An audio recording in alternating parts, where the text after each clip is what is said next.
Capítulo 8 – História da perseguição na Boêmia. Os pontífices romanos, que tinham usurpado poder sobre várias igrejas, foram particularmente severos com os boêmios, até o ponto de enviar-lhes 2 ministros e 4 laicos a Roma, no ano 997, para obterem reparações do Papa. Depois de alguma tardança, foi-lhes concedida sua petição, e reparados os danos. Permitiram-lhes 2 coisas em particular: ter o serviço divino em sua própria língua, e que o povo pudesse participar do vinho no sacramento. Apesar disso, as disputas voltaram a renascer, tentando os seguintes papas por todos seus mérios impor-se sobre as mentes dos boêmios, e estes, animadamente, tratando de preservar suas liberdades religiosas. No ano 1375, alguns zelosos amigos do Evangelho apelaram a Carlos, rei da Boêmia, para que convocasse um concílio ecumênico para fazer uma indagação dos abusos que tinham se introduzido na igreja, e para efetivar uma reforma plena e exaustiva. O rei, que não sabia como proceder, enviou ao Papa uma comunicação pedindo-lhe conselho acerca de como agir. Mas o pontífice sentiu-se tão indignado ante este assunto que sua única resposta foi: castigai severamente a estes desconsiderados e profanos hereges. O monarca, portanto, desterrou a todos os que estavam implicados nesta solicitude, e, para agradar o Papa, impôs um grande número de restrições adicionais sobre as liberdades religiosas do povo. As vítimas da perseguição, não obstante, não foram tão numerosas na Boêmia senão até depois da queima de Janus e de Jerônimo de Praga. Estes 2 eminentes reformadores foram condenados e executados à instigação do Papa e de seus emissários, como o leitor verá pela leitura dos seguintes breves bosquejos de suas vidas. A perseguição de Janus. Janus nasceu em Usenitz, um povoado de Boêmia, por volta do ano 1380. Seus pais lhe deram a melhor educação que lhes permitiam as circunstâncias. E tendo adquirido um bom conhecimento dos clássicos numa escola privada, passou à Universidade de Praga, onde logo deu provas de sua capacidade intelectual, e onde se destacou por sua diligência e aplicação ao estudo. Em 1398, os alcançou o nível de bacharel em divindade, e depois foi sucessivamente escolhido pastor da Igreja de Belém, em Praga, e decano e reitor da universidade. Nestas posições cumpriu seus deveres com grande fidelidade, e ao final se destacou de tal modo por sua predicação, que se conformava com as doutrinas de Wycliffe, que não era possível que pudesse fugir à atenção do Papa e de seus partidários, contra os que predicava com não pouca aspereza. O reformista em inglês Wycliffe havia ascendido de tal modo à luz da reforma, que começou a iluminar os cantos mais tenebrosos do papado e da ignorância. Suas doutrinas se espalharam pela Boêmia, e foram bem recebidas por muitas pessoas, porém por ninguém tão particular como por Janus e seu zeloso amigo e companheiro de martírio, Jerônimo de Praga.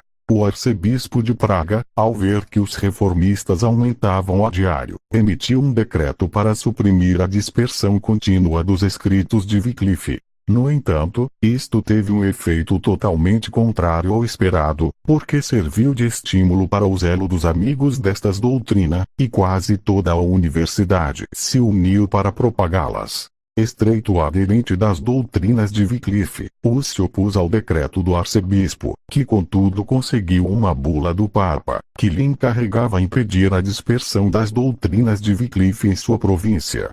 Em virtude desta bula, o arcebispo condenou os escritos de Wycliffe. Também procedeu contra 4 doutores que não tinham entregado as cópias daquela teologia, e lhes proibiram, apesar de seus privilégios, predicar a consagração alguma.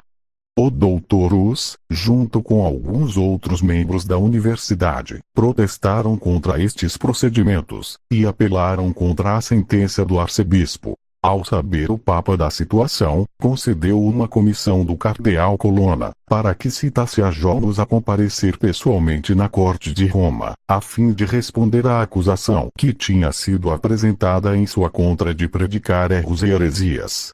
O doutor os pediu ser escusado de comparecer pessoalmente, e era tão favorecido na Boêmia que o rei Venceslau, a rainha, a nobreza e a universidade pediram ao Papa que dispensara seu comparecimento. Também que não deixasse que o reino de Boêmia estiver sob acusação de heresia, senão que lhes for permitido predicar o evangelho com liberdade em seus lugares de culto. 3 procuradores compareceram ante o cardeal Colonna em representação do doutor Hus. Trataram de escusar sua ausência, e disseram que estavam dispostos a responder em seu lugar. Mas o cardeal declarou contumaz a Hus, e por isso o excomungou.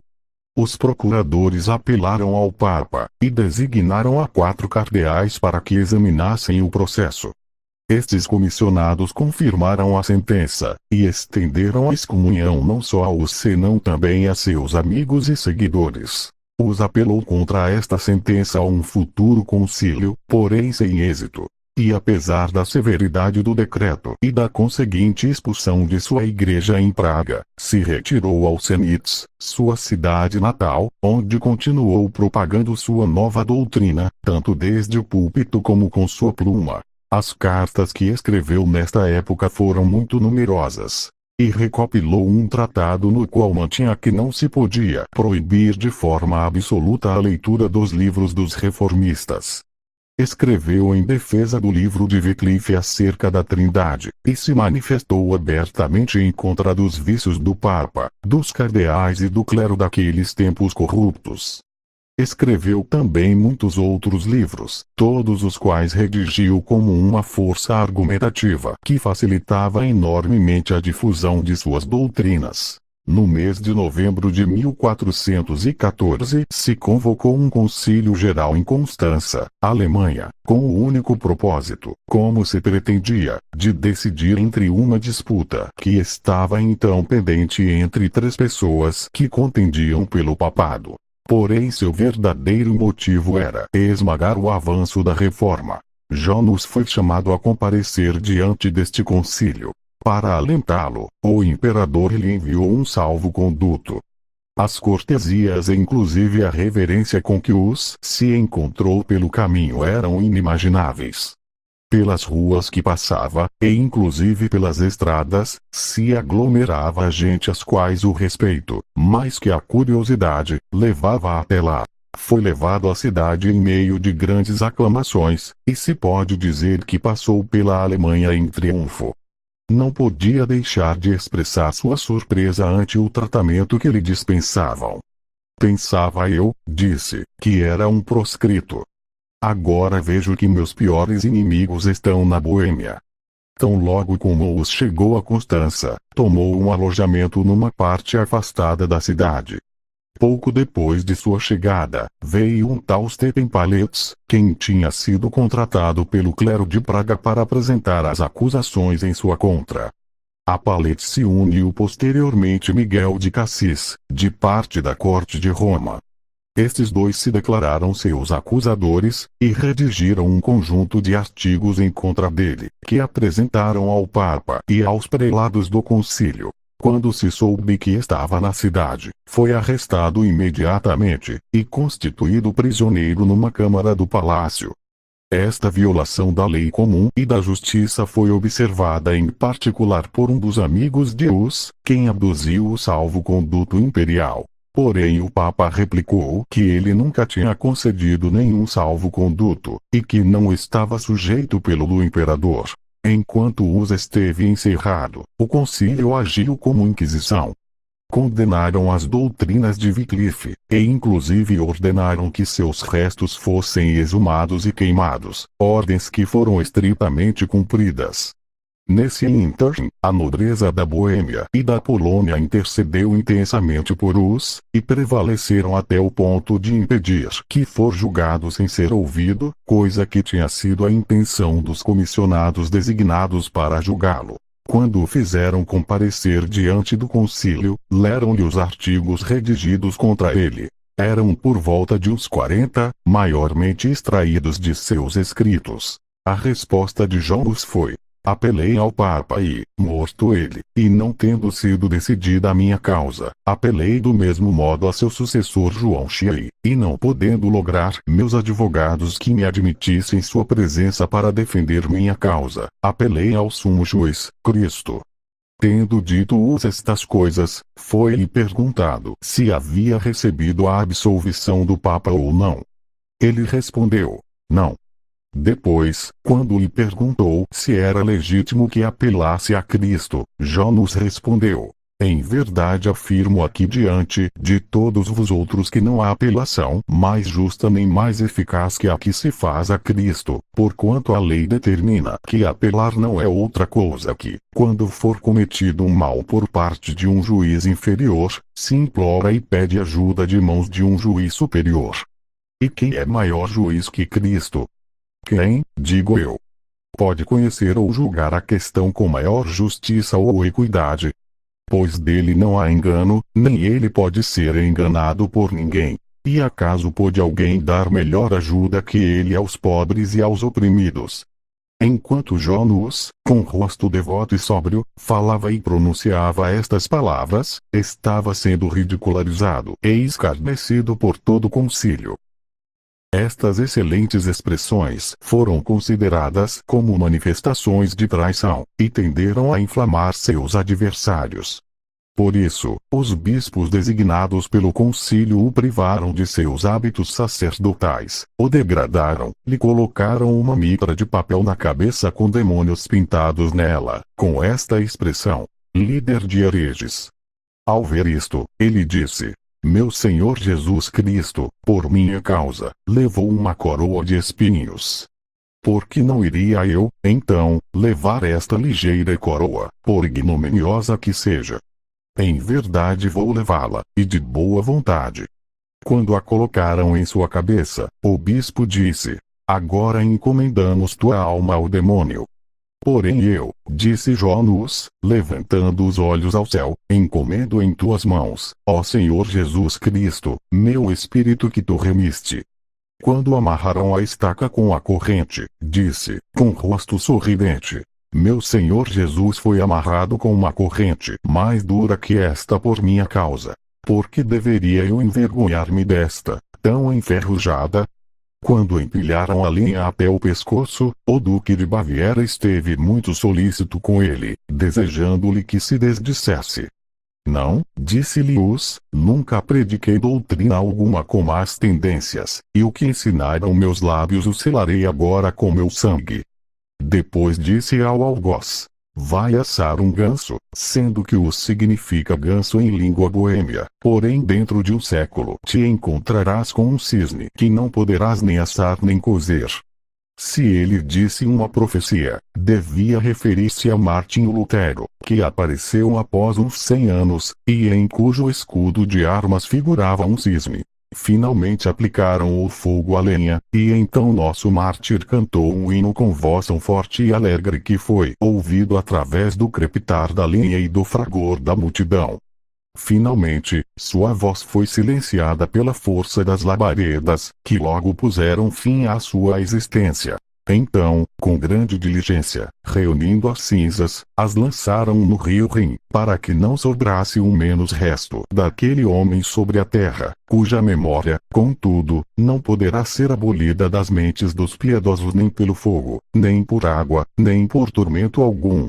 A perseguição de Jerônimo de Praga. Este reformador, companheiro do Dr. Hus, e poderia dizer-se que comártir com ele, tinha nascido em Praga, e se educou naquela universidade, onde se distinguiu por suas enormes capacidades e erudição. Visitou também vários outros eruditos seminários na Europa, particularmente as universidades de Paris, Heidelberg, Colônia e Oxford. Neste último lugar, se familiarizou com as obras de Wycliffe, e, sendo pessoa de uma grande capacidade de trabalho, traduziu muitas delas à sua língua nativa, tendo chegado a ser um grande conhecedor da língua inglesa, após árduos estudos. Ao voltar a Praga, se manifestou abertamente como favorecedor de Wycliffe, e ao ver que suas doutrinas tinham feito grande progresso na Boêmia, e que Hus era seu principal patrocinador, veio em sua ajuda na grande obra da reforma. O 4 de abril de 1415 chegou Jerônimo a Constança, uns 3 meses antes da morte de Hus. Entrou em privado na cidade, e consultando com alguns dos líderes de seu partido, aos que encontrou ali, ficou facilmente convencido de que não poderia ser de ajuda alguma para seus amigos. Ao saber que sua chegada a Constança tinha sido conhecida publicamente, e que o concílio tinha a intenção de apresá-lo, considerou que o mais prudente era retirar-se. Assim sendo, no dia seguinte foi para Iberlin, uma cidade imperial a 1 milha de Constança. Desde este lugar escreveu ao imperador, manifestando-lhe sua boa disposição a comparecer diante do concílio se lhe era concedido um salvo-conduto. Porém lhe foi recusado. Então enviou uma solicitude ao concílio, e recebeu uma resposta não menos desfavorável que a do imperador. Depois disto, empreendeu o retorno à Boêmia. Teve a precaução de levar consigo um certificado, assinado por vários dos nobres boêmios, que então estavam em Constança, que dava testemunho de que tinha utilizado todos os médios prudentes em sua mão para conseguir uma audiência. Jerônimo, contudo, não escaparia. Foi apressado em Irsavo por um oficial do Duque de Sutbach, que, embora carecendo de autorização para agir neste sentido, não tinha dúvida alguma de que o concílio iria agradecer-lhe um serviço tão aceitável. O Duque de Sutbach, com Jerônimo em seu poder, escreveu ao concílio pedindo instruções acerca de como proceder. O concílio, tras expressar seu agradecimento ao duque, pediu-lhe que enviasse o prisioneiro de imediato a Constança. O eleitor palatino se encontrou com ele no caminho, e o levou de volta à cidade, cavalgando com ele num corcel, com um numeroso cortejo, que levava a Jerônimo acorrentado com uma longa corrente. Assim que chegaram, Jerônimo foi lançado numa imunda masmorra. Jerônimo foi logo tratado de uma forma muito semelhante a como tinha sido tratado Hus, só que sofreu um confinamento muito mais prolongado, e passou de uma a outra prisão. No final, feito comparecer perante o concílio, desejou defender sua causa e exculpar-se. Sendo-lhe isto negado, prorrompeu nas seguintes palavras: "Que barbaridade é esta! Durante 340 dias estive encerrado em várias prisões. Não há miséria nem carência que não tenha experimentado. A meus inimigos lhes tendes permitido toda a facilidade para acusar. A mim me negais a mais mínima oportunidade de defender-me.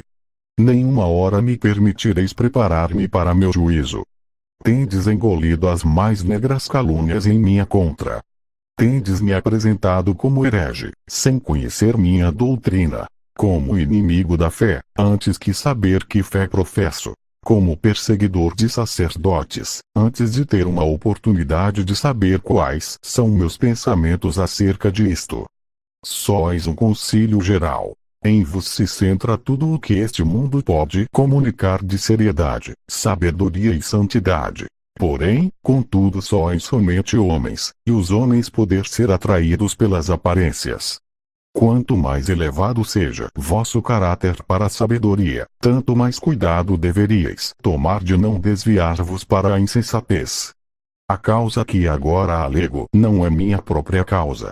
É a causa de todos os homens, é a causa dos cristãos. É uma causa que afetará os direitos da posteridade, segundo o que fizerdes com minha pessoa. Este discurso não exerceu o mais mínimo efeito. Jerônimo foi obrigado a ouvir a leitura da acusação, que se reduzia aos seguintes encabeçados: 1. Que era um ridicularizador da dignidade papal. 2. Um opositor do pai. 3. Um inimigo dos cardeais. 4. Um perseguidor dos prelados. 5. Um aborrecedor da religião cristã. O juízo de Jerônimo teve lugar no 3º dia de sua acusação, e se interrogou a testemunhas em apoio da acusação. O prisioneiro estava disposto para sua defesa, o que parece quase incrível, quando consideramos que tinha estado 340 dias aprisionado numa imunda cela, privado da luz do dia, e quase morto de fome por carência das coisas mais necessárias. Mas seu espírito se elevou por acima destas desvantagens sob as que homens com menor coragem teriam afundado.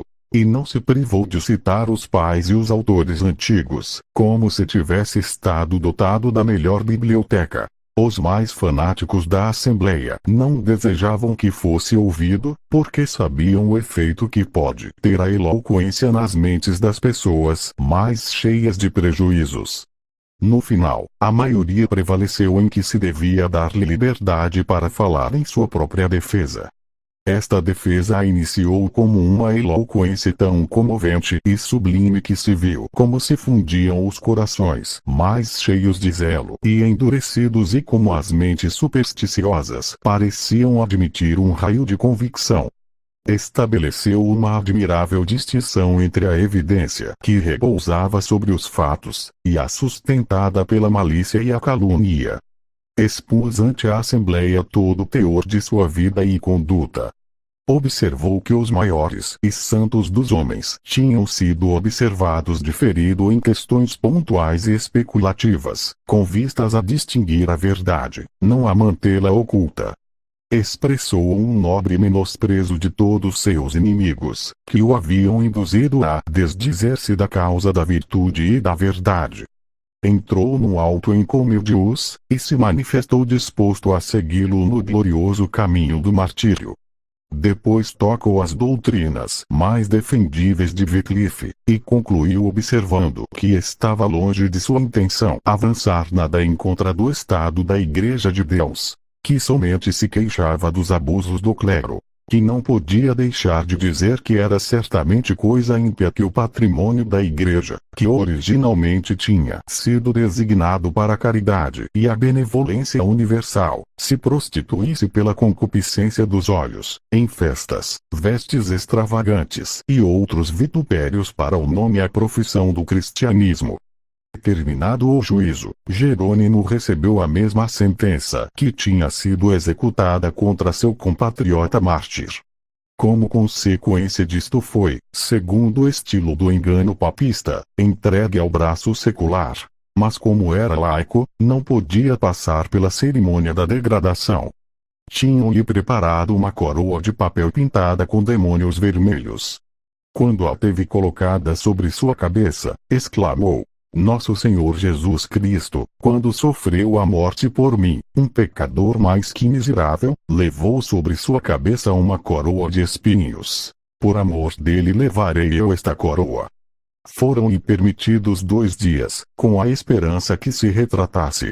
Durante este tempo o cardeal de Florência empregou todos seus esforços para tratar de ganhá-lo. Porém tudo isso resultou ineficaz.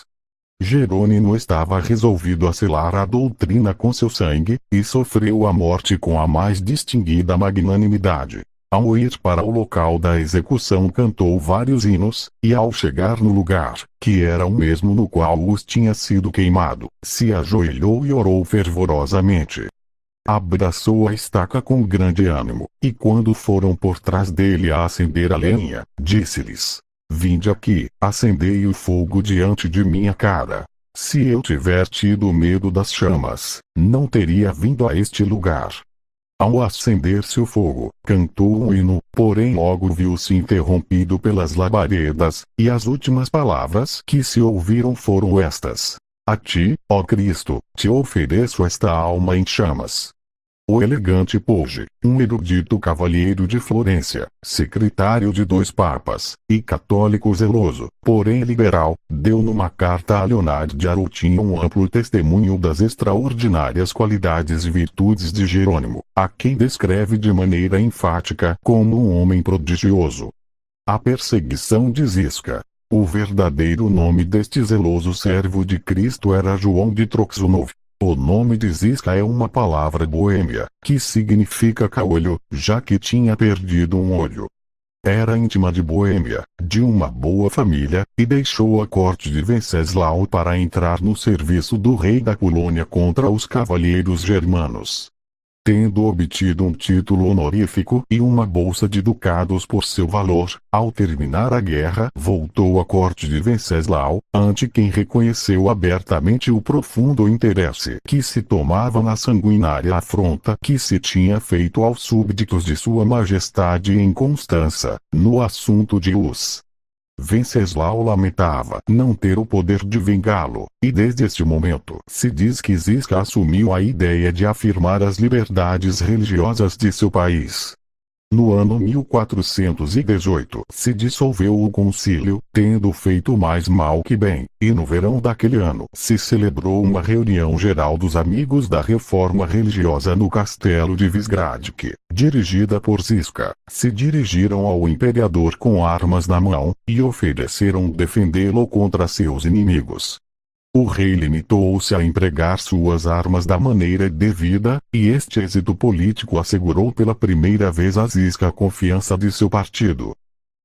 Venceslau foi sucedido por seu irmão Segismundo, quem se fez odioso para os reformadores, e eliminou a todos os que estavam em contra de seu governo. Ante isto, Zisca e seus amigos de imediato recorreram às armas, declararam a guerra ao imperador e ao papa, e puseram sítio a Pilsen com 40.000 homens. Logo se apropriaram da fortaleza, e em breve tempo se submeteu Roda à parte sudoeste da Boêmia, o que acrescentou grandemente o exército dos reformadores. Tendo tomado estes o passo de Moldávia, depois de um severo conflito de 5 dias e 5 noites, o imperador se alarmou, e retirou suas tropas da fronteira turca, para dirigi-las à Boêmia. Se deteve em Brno de Moravia, e enviou despachos para um tratado de paz, em preparação do qual Zisca entregou Pilsen e todas as fortalezas que tinha tomado. Segismundo agiu de forma que mostrava que verdadeiramente agia com base na doutrina romanista de que não devia guardar a palavra dada aos hereges, e ao tratar com severidade a alguns dos autores das últimas perturbações, soou o alarme de um confim até o outro da Boêmia.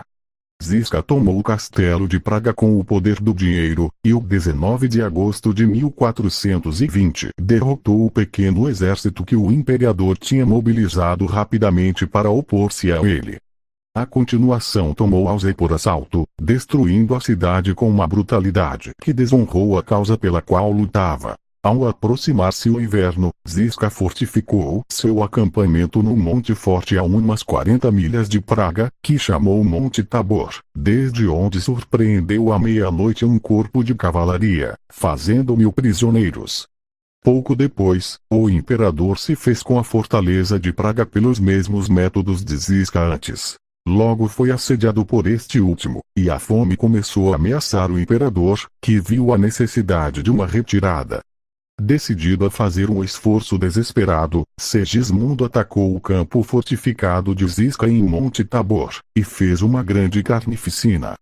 Caíram também muitas outras fortalezas, e Zisca se retirou a um monte agreste, que fortificou muito, e desde onde fustigou tanto o imperador em seus ataques contra a cidade de Praga que viu que ou bem devia abandonar o assédio, ou bem derrotar seu inimigo. O Marquês de Misnia foi enviado para executar isto último com um grande corpo de tropas, porém este acontecimento foi fatal para os imperialistas. Foram derrotados, e o imperador, quem tinha perdido quase um terço de seu exército, levantou o assédio de Praga, fustigado em sua retaguarda pelo inimigo. Na primavera de 1421 Zisca começou sua campanha, como antes, destruindo todos os mosteiros a seu passo.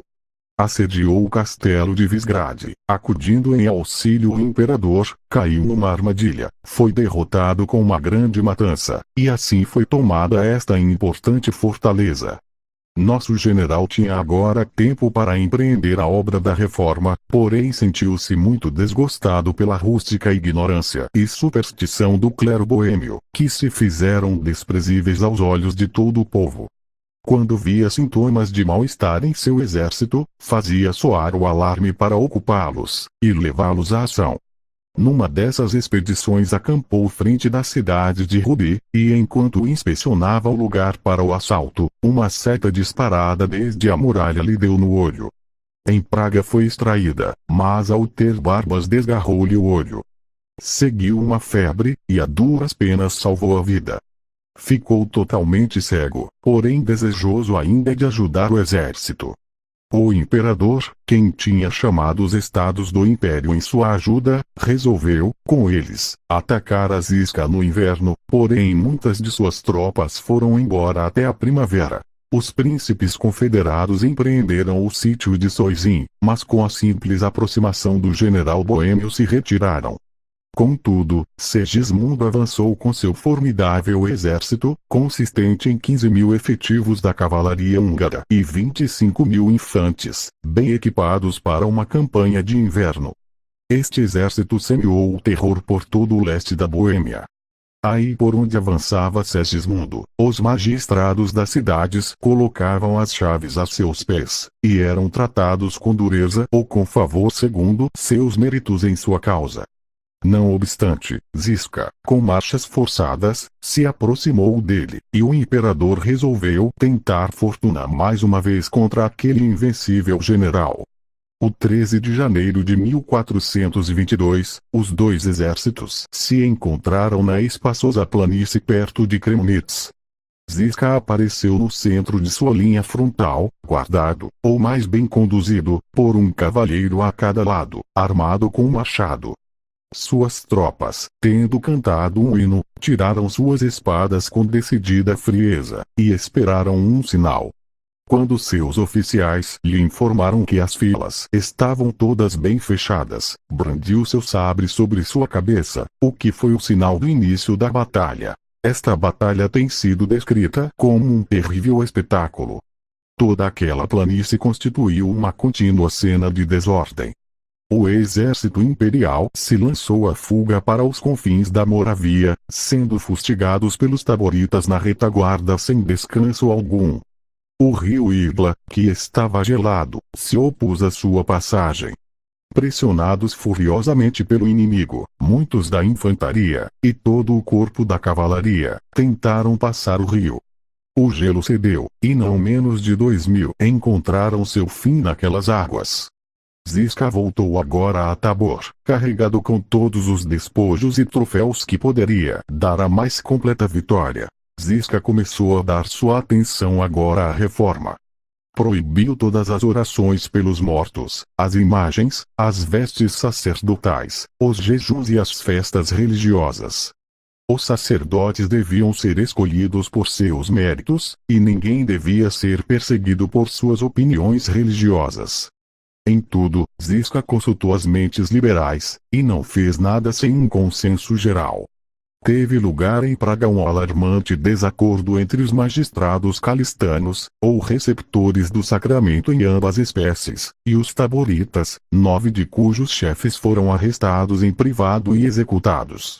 A plebe, enfurecida, deu morte aos magistrados, e a questão terminou sem mais consequências. Tendo ficado os calistanos afundados no desprezo, se pediu a Zisca que aceitasse a coroa da Boêmia, ao qual ele recusou nobremente, e se dedicou a preparar-se para sua nova campanha. Segismundo resolveu empreender seu último esforço. Enquanto o Marquês de Misnia penetrava na Alta Saxônia, o imperador se propôs entrar na Moravia pela fronteira da Hungria.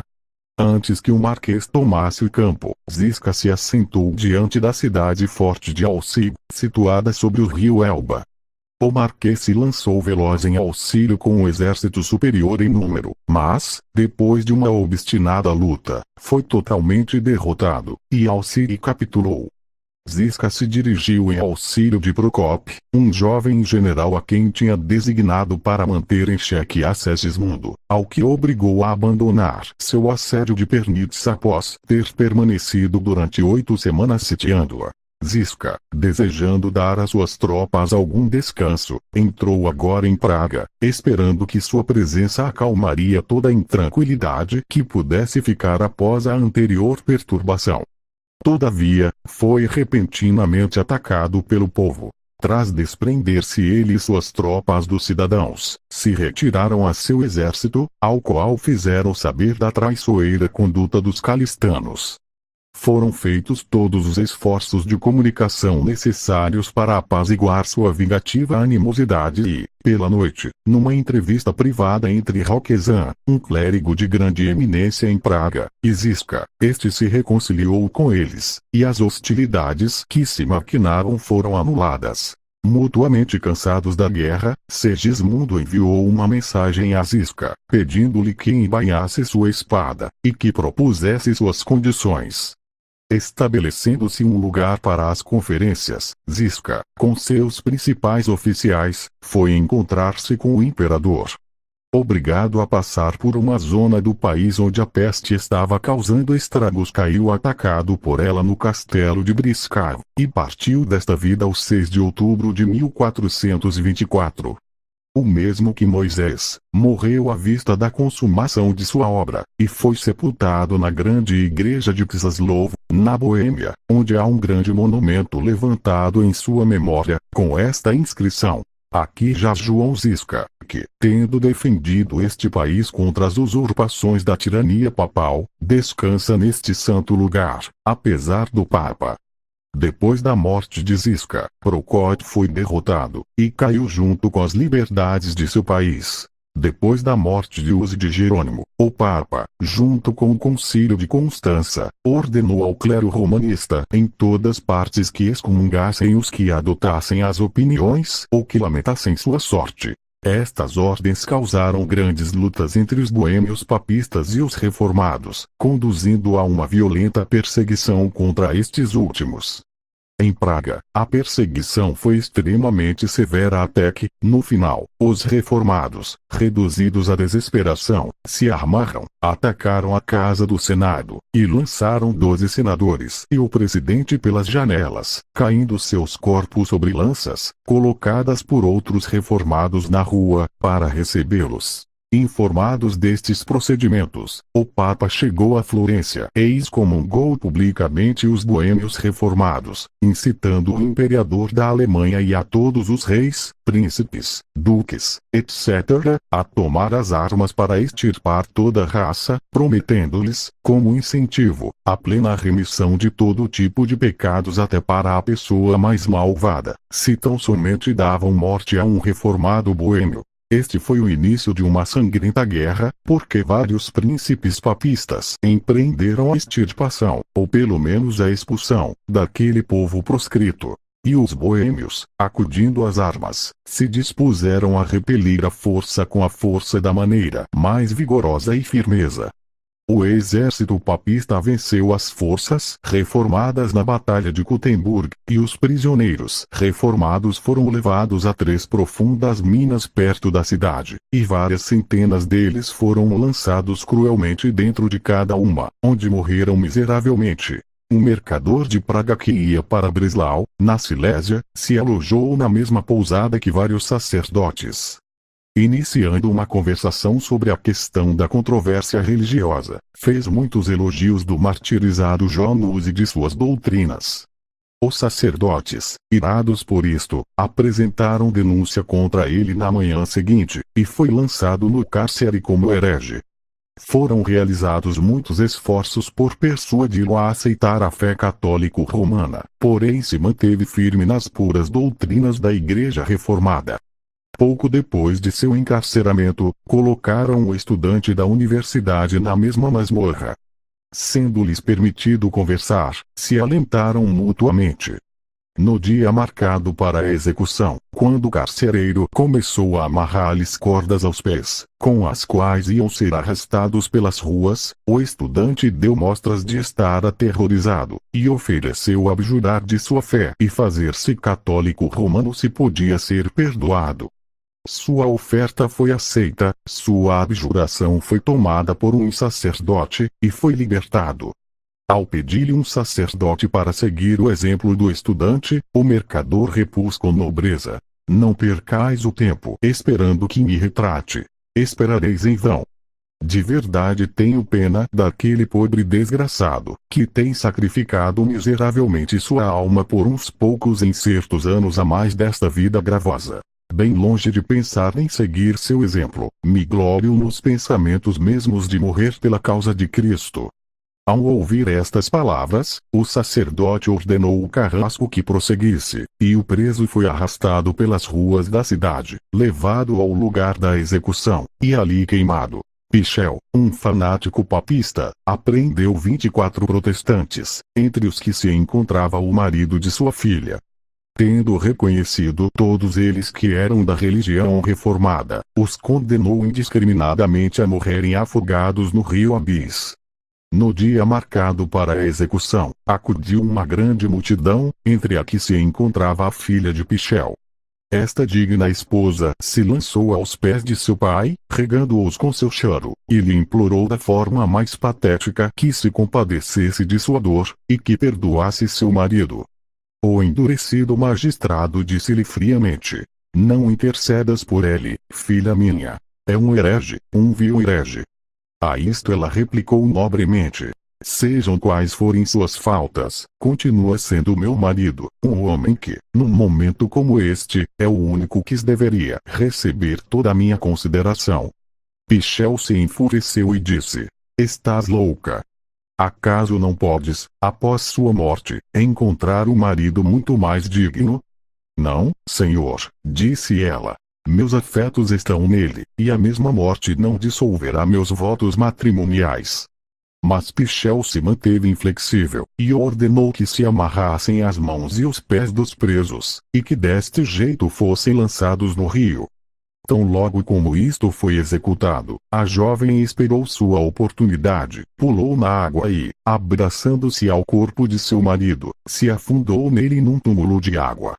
Um exemplo insólito de amor conjugal numa esposa, e de uma adesão inviolável e um profundo apego a seu marido. O imperador Fernando, cujo ódio contra os reformados boêmios não conhecia limites, pensando que não os havia oprimido bastante, instituiu um Tribunal Supremo de Corretores, sobre o plano da Inquisição, com a diferença de que os corretores deviam ser itinerantes, e ir sempre acompanhados de uma companhia de soldados. Estes corretores consistiam principalmente em jesuítas, e não havia apelação possível às suas sentenças, pelo que pode conjecturar-se facilmente que se tratava de um tribunal verdadeiramente terrível. Este sanguinário tribunal, assistido por tropas, fez o circuito de Boêmia, no qual apenas se interrogaram ou viram algum prisioneiro, deixando que os soldados assassinassem os reformados como gostassem, e que depois lhes dessem um informe do acontecido. A primeira vítima de sua crueldade foi um ancião ministro, ao qual deram morte enquanto jazia doente em seu leito. No dia seguinte roubaram e assassinaram a outro, e pouco depois a um terceiro, enquanto predicava no púlpito. Um nobre e um clérigo que residiam num povoado reformado, ao ouvirem da proximidade do alto tribunal corretor e das tropas, fugiram do lugar e se ocultaram. Porém os soldados, ao chegar, apresaram o professor da escola, lhe perguntaram onde tinham se ocultado o senhor do lugar e o ministro, e onde tinham escondido as riquezas. O professor respondeu que não podia responder a essas perguntas. Então o despiram, o amarraram com cordas, e o açoitaram da forma mais atroz com cacetetes. Ao não lograr extrair-lhe nenhuma confissão, o queimaram em várias partes do corpo. Então, para lograr algum descanso de seus tormentos, lhe prometeu mostrar-lhes onde estavam os tesouros. Os soldados o ouviram contentes, e o professor os conduziu a uma fossa cheia de pedras, dizendo: embaixo destas pedras estão os tesouros que buscais. Ansiosos por encontrar dinheiro, se lançaram ao trabalho, e pronto tiraram as pedras. Porém, não achando o que desejavam, bateram no professor até matá-lo, o lançaram no fosso e o cobriram com as pedras que tinha-lhes feito remover. Alguns dos soldados estupraram a filha de um digno reformado diante de seus olhos, e depois o torturaram até morrer. A um ministro e a sua mulher os amarraram de costas, e os queimaram. A outro ministro o penduraram de uma viga, e acendendo um fogo embaixo dele, o assaram até morrer. A um cavalheiro outro cidadão, e encheram a boca de um jovem com pólvora, e depois a acenderam, voando-lhe a cabeça.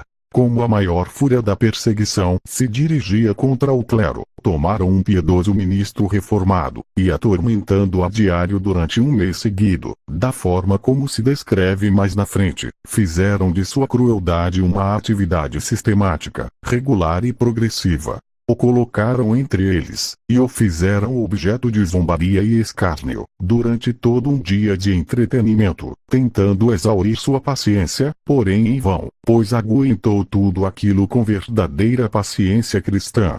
Cuspiram em seu rosto, lhe puxaram o nariz, o beliscaram por todas as partes do corpo. Foi caçado como uma fera, até que esteve quase morto de fadiga. O fizeram correr no túnel entre duas fileiras deles, batendo cada um com uma vara. Deram socos nele. O acoitaram com cordas e arames. O surraram com cacetetes. O amarraram pelos calcanhares colocando cabeça para baixo, até que começou a sair-lhe sangue pelo nariz, a boca, etc. O penduraram pelo braço direito até deslocá-lo, e depois voltaram colocá-lo bem. O mesmo fizeram com seu braço esquerdo. Puseram-lhe papéis ardendo, empapados em óleo, entre os dedos das mãos e dos pés. Arrancaram a carne com pinças candentes. O colocaram no potro. Lhe arrancaram as unhas da mão direita. O mesmo fizeram com as da mão esquerda. Deram-lhe pauladas nos pés. Lhe racharam a orelha direita, depois a esquerda, depois o nariz. O levaram por toda a cidade montado sobre um asno, dando-lhe chicotadas durante o caminho. Fizeram-lhe várias incisões na carne. Arrancaram-lhe as unhas dos dedos do pé direito. Depois fizeram o mesmo com as do seu pé esquerdo. Foi amarrado pelas costas e suspendido durante muito tempo. Lhe arrancaram os dentes do maxilar superior. Depois fizeram o mesmo com os do inferior. Verteram chumbo fervendo sobre os dedos das mãos. Depois fizeram o mesmo com os dos pés. Lhe apertaram uma corda sobre a testa de tal modo que forçaram seus olhos fora das órbitas. Durante todas estas horrendas crueldades se tomaram um cuidado particular em que suas feridas não gangrenassem, e em não feri-lo mortalmente até o último dia, no que o forçamento de seus olhos fora de suas órbitas resultou em sua morte.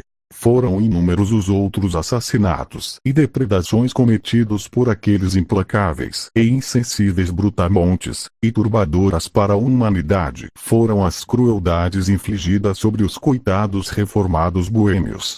Todavia, por estar demasiado avançado o inverno, o alto tribunal dos corretores, junto com seu infernal bando de rufiões militares, acharam apropriado voltar a Praga. Porém de caminho, encontrando um pastor reformado, não puderam resistir à tentação de festejar seus bíblicos olhos com um novo tipo de crueldade, que acabava de surgir da diabólica imaginação de um dos soldados.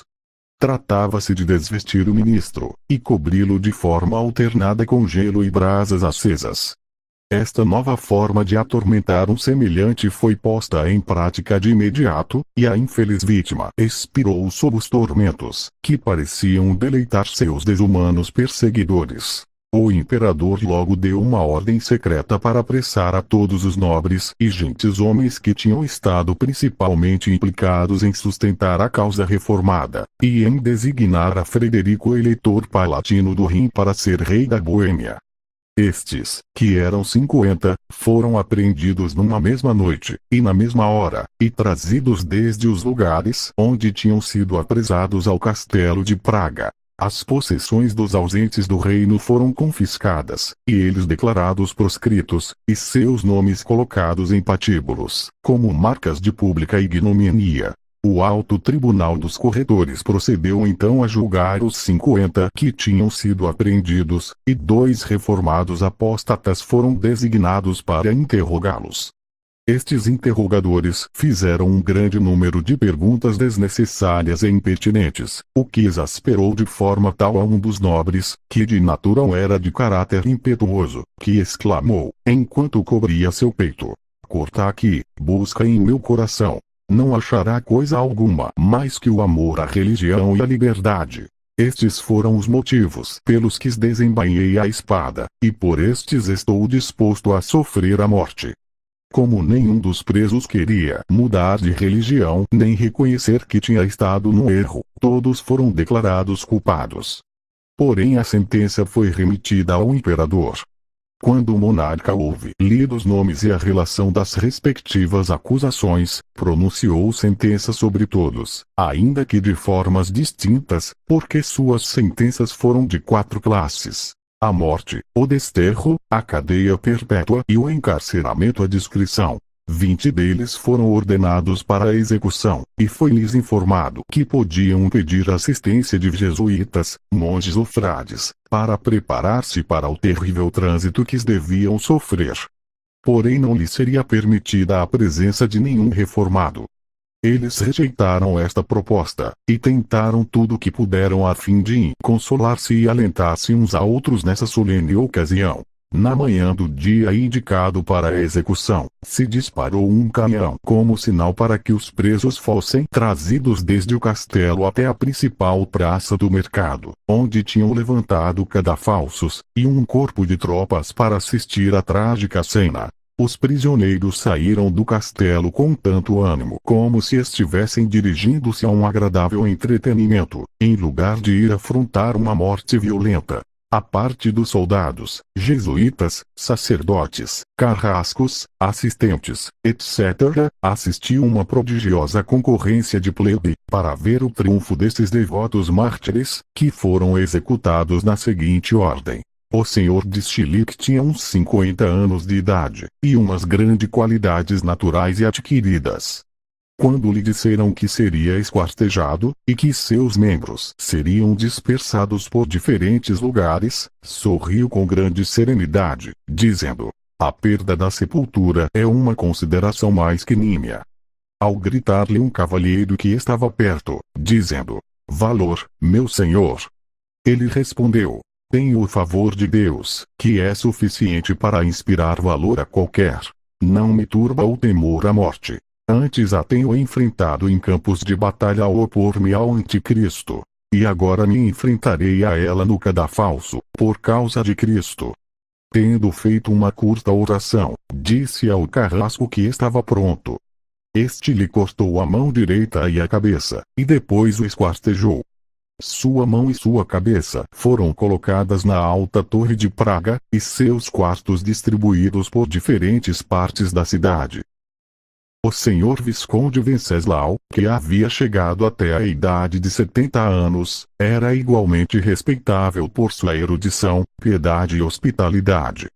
Seu caráter era tão paciente que quando sua casa foi violentada, e sua propriedade tomada e suas fincas confiscadas, somente disse, com grande compostura: o Senhor o deu, o Senhor o tirou.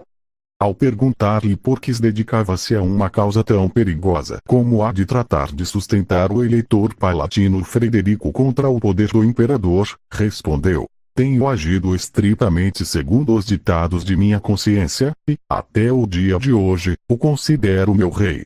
Agora estou cheio de anos, e desejo dar minha vida para não ser testemunha dos adicionais males que sobrevirão ao meu país. Faz muito tempo que estáis sedentos de meu sangue. Tomai-o, porque Deus será meu vingador. Depois, aproximando-se ao talho, afagou sua longa barba cinza, e disse: cabelos veneráveis, quanta maior honra vos espera, uma coroa de martírio é a vossa parte.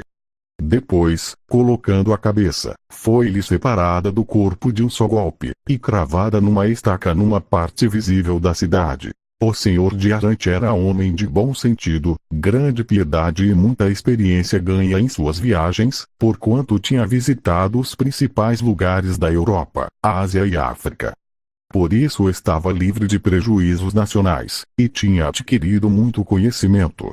A acusação em contra deste nobre era que era protestante, e que tinha feito juramento de adesão a Frederico, eleitor palatino do Rim, como rei da Boêmia.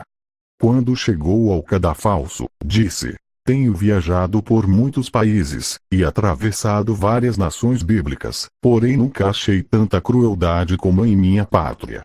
Tenho escapado de numerosos perigos por mar e terra, e me sobrepus a dificuldades inconcebíveis, para sofrer inocentemente no lugar que me viu nascer. Meu sangue é do mesmo modo procurado por aqueles por quem eu, e meus antepassados, temos arriscado nossas possessões. Porém, ó Deus onipotente, perdoa-os, porque não sabem o que fazem. Depois foi até o talho, se ajoelhou, e exclamou com grande energia: em tuas mãos, ó Senhor, encomendo meu espírito. Em ti tenho sempre confiado. Recebe-me, pois, meu bendito Redentor. Caiu então o golpe fatal, e recebeu o ponto final para as dores temporárias desta vida. O senhor Frederico de Billy sofreu como protestante, e como promotor da última guerra. Afrontou sua sorte com serenidade, e somente disse que desejava o bem aos amigos que deixava para trás, que perdoava os inimigos causantes de sua morte, que rejeitava a autoridade do imperador naquele país, reconhecendo a Frederico como o único rei legítimo da Boêmia, e que confiava para sua salvação nos méritos de seu bendito Redentor. O senhor Henrique Otto, quando chegou ao patíbulo, parecia muito confundido, e disse, com uma certa aspereza, como se dirigindo-se ao imperador: tu, ó tirano Fernando, teu trono está estabelecido em sangue, porém se dás morte a meu corpo, e dispersas meus membros, contudo se levantarão para sentar-se em juízo contra ti.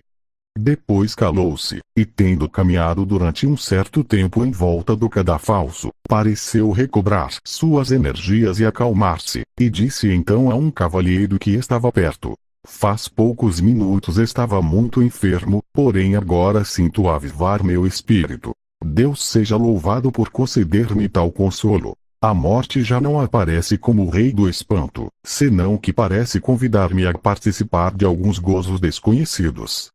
Ajoelhando-se ante o talho, disse: Deus onipotente, a ti encomendo minha alma. Recebe-a por causa de Cristo, e admite-a na glória de tua presença.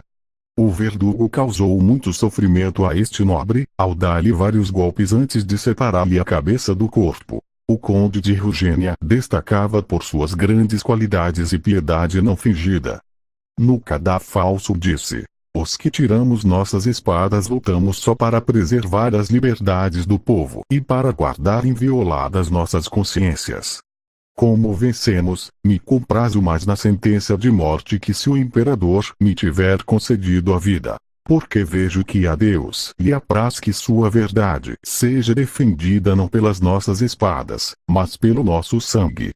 Depois avançou com resolução para o talho, dizendo: agora logo estarei com Cristo, e recebeu com grande valor a coroa do martírio. O senhor Gaspar de Caplix tinha 86 anos de idade. Quando chegou no lugar da execução, se dirigiu assim ao principal oficial: aqui tens um pobre ancião que a miúde lhe pediu a Deus que o tirasse deste mundo malvado, mas que não pode até agora obter seu desejo, porque Deus me reservou até estes anos para ser um espetáculo para o mundo e um sacrifício para si mesmo. Por isso, seja feita a vontade de Deus. Um dos oficiais lhe disse que em consideração à sua avançada idade, se tão somente pedia perdão, lhe seria concedido de imediato. Pedir perdão! Exclamou ele. Somente pedirei perdão a Deus, a quem frequentemente tenho ofendido, mas não a um imperador, a quem jamais dei motivo algum de agravo. Se agora pedisse perdão, poder-se-ia suspeitar com justiça que tenha cometido algum crime que merecesse esta condena. Não, já que morro como inocente, e com uma limpa consciência, não gostaria de separar-me desta nobre companhia de mártires. Dito isto, colocou animadamente seu pescoço sobre o talho. Procopius Dvořák disse, no patíbulo: Estamos agora sob condenação do imperador, mas a seu tempo ele será julgado, e nós compareceremos como testemunhas contra ele. Depois, tomando uma medalha de ouro de seu pescoço, que tinha sido cunhada quando Frederico fora coroado rei da Boêmia, a apresentou a um dos oficiais, dizendo-lhe ao mesmo tempo estas palavras: como homem a ponto de morrer, peço que se jamais o rei Frederico é restaurado no trono da Boêmia, lhe entregueis esta medalha. Dizei-lhe que por sua causa a levei até a morte, e que agora a entrego bem disposto minha vida por Deus e por meu rei. Depois disso, bravamente colocou a cabeça e se submeteu ao golpe fatal. Dionísio Sérvio tinha sido criado como católico romano, mas fazia vários anos que tinha abraçado a religião reformada. Quando se encontrou sob o cadafalso, os jesuítas exerceram todos seus esforços por lograr sua retratação e que voltasse à sua anterior fé, mas não prestou a menor atenção às suas exortações. Ajoelhando-se, disse: podeis destruir meu corpo, mas não podeis danificar minha alma, que encomendo a meu Redentor. Depois se submeteu paciente a seu martírio, tendo então os 56 anos. Valentin Cookson era pessoa de considerável fortuna e eminência, perfeitamente piedoso e honrado, mas de poucas dotes. Sem embargo, sua imaginação pareceu fazer-se mais brilhante, e suas faculdades melhorarem ao aproximar-se a morte, como se o iminente perigo refinasse seu entendimento. Justo antes de ser decapitado, se expressou com tal eloquência, energia e precisão que deixou atônitos a todos os que conheciam sua anterior deficiência enquanto às suas dotes pessoais. Tobias Telfik foi notável por sua afabilidade e serenidade. Estava totalmente resignado à sua sorte, e poucos minutos antes de sua morte falou desta forma singular: durante o curso de minha vida tenho recebido muitos favores de Deus. Não deveria então, alegre, aceitar um cálice amargo, quando ele considera apropriado apresentá-lo? Ou antes bem, não deveria eu regozijar-me que seja sua vontade que dê uma vida corrompida em troca da imortalidade? O Dr. Gesenius, um capaz estudante de medicina, foi acusado de falar palavras desrespeitosas contra o imperador, de traição por ter jurado adesão ao eleitor Frederico, e de heresia por ser protestante. Pela primeira acusação lhe cortaram a língua. Pela segunda, foi decapitado. E pela terceira foi esquartejado, e as partes respectivas exibidas sobre estacas. Cristóvão Chover, enquanto se viu sobre o patíbulo, disse: venho em nome de Deus, para morrer por sua glória. Lutei o bom combate, acabei minha carreira. Assim sendo, Carrasco, executa teu ofício. O algoz obedeceu, e no instante recebeu a coroa do martírio. Ninguém viveu mais respeitado nem morreu mais lamentado que João Schultz. As únicas palavras que disse antes de receber o golpe fatal foram: aos olhos dos nécios parece que os justos morrem, mas somente vão ao seu repouso. Senhor Jesus, tu prometeste que os que a ti vêm não serão lançados fora. Eis aqui, eu vim. Olha para mim, tem piedade de mim, perdoa meus pecados, e recebe minha alma. Maximiliano Ostialic, que era famoso por sua erudição, piedade e humanidade. Quando chegou ao começo do cadafalso parecia totalmente aterrado ante a iminência da morte. Ao perceber o oficial sua agitação, lhe disse Ostialic: ah, Senhor, agora se amontoam em minha mente os pecados de minha juventude, mas espero que Deus me iluminará, não seja que durma o sono da morte e digam meus inimigos que prevaleceram sobre mim. Pouco depois disse: espero que meu arrependimento seja sincero, e que seja aceito, em cujo caso o sangue de Cristo me lavará de meus crimes. Depois disse ao verdugo que ia repetir o cântico de Simeão, após o qual poderia exercer seu ofício. Assim, ele disse: agora despedes, Senhor, a teu servo, conforme a tua palavra, em paz, porque meus olhos viram tua salvação. Ao acabar estas palavras, o carrasco cortou a cabeça de um único golpe. Quando João Coutinho chegou ao lugar da execução, um jesuíta lhe disse: Abraça a fé católico-romana, a única que pode salvar-te e armar-te contra os terrores da morte. A isto ele replicou: vossa supersticiosa fé eu aborreço. Conduz à perdição, e não desejo outras armas contra os terrores da morte que uma boa consciência. O jesuíta se afastou, dizendo sarcasticamente: os protestantes são rochas impenetráveis. Você está errado, disse-lhe Cournaur. É Cristo a rocha, e nós estamos firmes nele. Este homem, ao não ter nascido na nobreza, porém tinha feito sua fortuna no trabalho manual, foi sentenciado a ser enforcado. Antes de ser suspenso, disse: morro, não por ter cometido crime algum, senão por seguir os ditados de minha consciência, e por defender meu país e minha religião.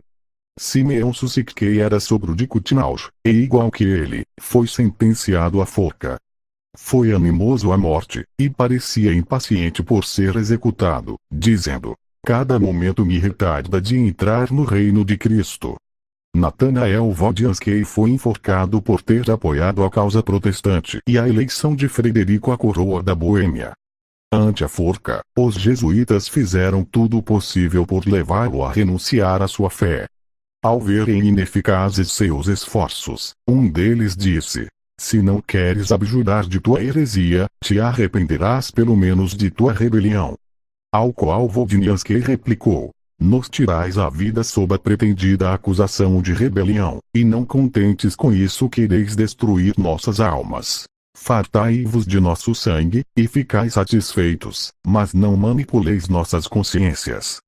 O próprio filho de Wodzinski se aproximou então à forca, e disse a seu pai: Senhor, se fossem oferecer-vos vossa vida com a condição da apostásia, vos rogo que vos lembreis de Cristo, e que rejeites uns oferecimentos tão perniciosos. Ao que o pai respondeu: e muito aceitável, meu filho, ser exortado por você à constância. Porém, não abrigue suspeitas acerca de mim. Antes bem trata de confirmar na fé a teus irmãos, irmãs e filhos, e ensina-lhes a imitar a constância da que lhes darei exemplo. Apenas se tinha acabado estas palavras quando foi enforcado, recebendo a coroa do martírio com grande fortaleza. Durante seu encerro, Venceslau Szybicki abrigou grandes esperanças de que lhe seria concedida a graça da vida, o que fez temer a seus amigos pela sorte de sua alma.